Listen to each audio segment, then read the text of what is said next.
In 1177, a dying teenage king led just 500 knights against Saladin's army of 26,000. No one gave them a chance.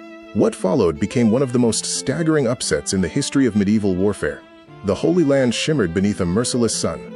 Tattered banners bearing Jerusalem's golden cross snapped in the desert breeze, not in triumph, but defiance. The kingdom of Jerusalem teetered on the edge of collapse.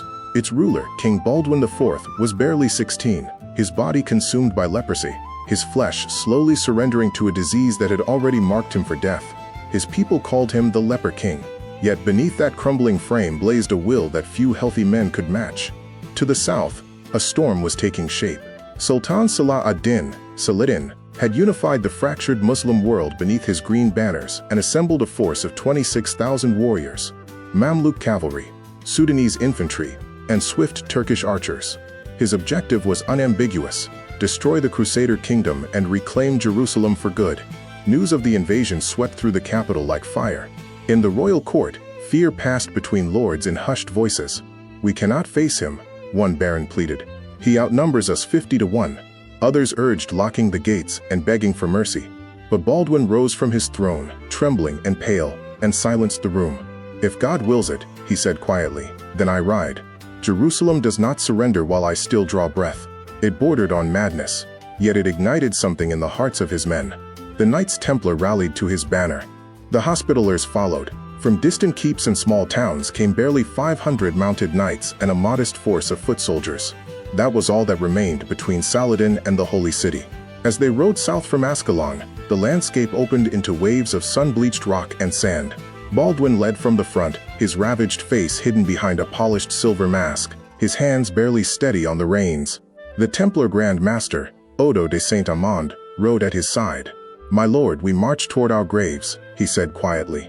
Baldwin's blue eyes met his above the mask.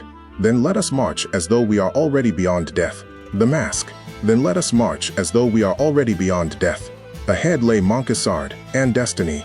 Saladin's army advanced north, with the confidence of a tide that nothing could stop. Fortress after fortress yielded or emptied before his approach.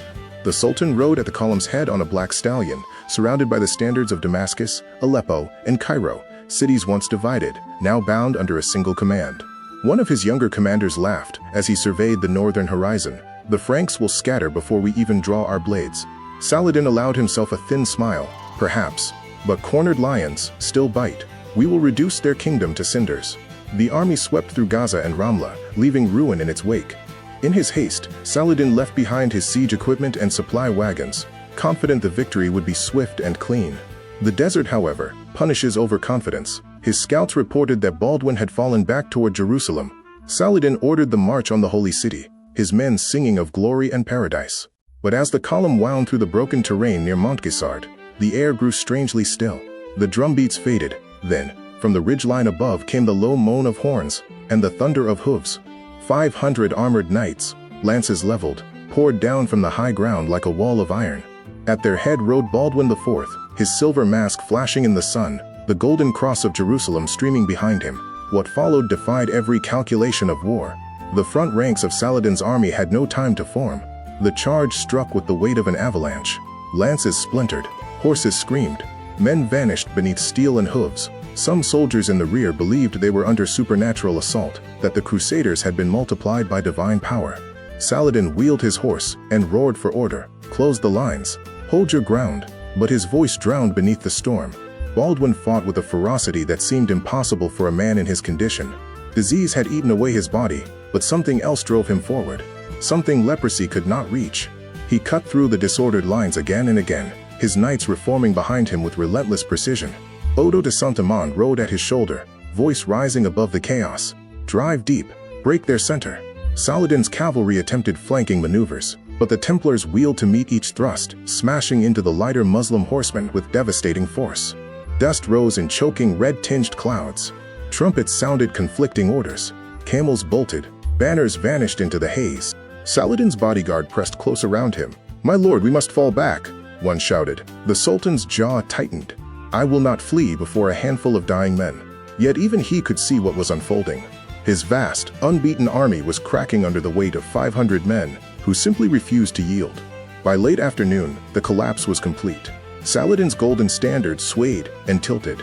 When his guard began pulling him from the field, the last resolve of his forces shattered. 20,000 men broke and fled south, pursued by the few Crusader knights still capable of riding. Saladin escaped with what remained of his escort, riding through the night without rest.